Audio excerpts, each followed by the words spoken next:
স্বরাষ্ট্রমন্ত্রী সালাউদ্দিন আহমেদ বলেছেন, মাদক ও অনলাইন জুয়ার বিরুদ্ধে জিরো টলারেন্স ঘোষণা করেছে সরকার। সংসদে ৭১ বিধিতে জাতীয় জনগুরুত্বপূর্ণ বিষয়ে জয়নুল আবেদিন ফারুকের এক নোটিশের ওপর দেয়া বিবৃতিতে তিনি একথা বলেন।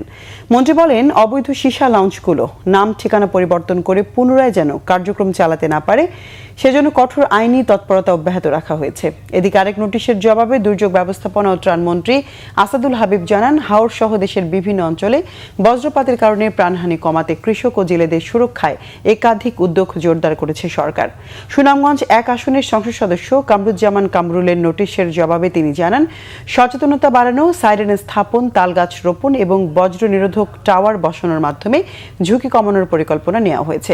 পরে রাষ্ট্রপতির ভাষণের উপর ধন্যবাদ প্রস্তাবের আলোচনায় অংশ নেন সংসদ সদস্যরা।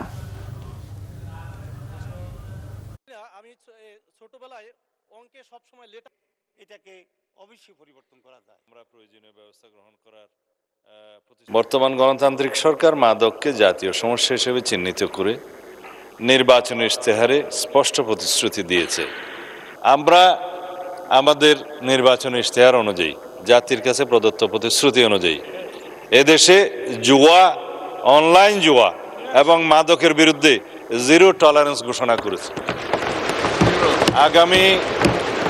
আগামী ৩০ এপ্রিলের পরে এই মহান সংসদের সেশন শেষ হওয়ার পরে আমরা সমন্বিতভাবে এ বিষয়ে সারা দেশে একটি সুসমন্বিত অভিযান পরিচালনা করব। মাননীয় স্পিকার, এই দেশের যুব সমাজকে রক্ষা করার জন্য এর কোনো বিকল্প নয়। মাননীয় স্পিকার, আপনাকে ধন্যবাদ।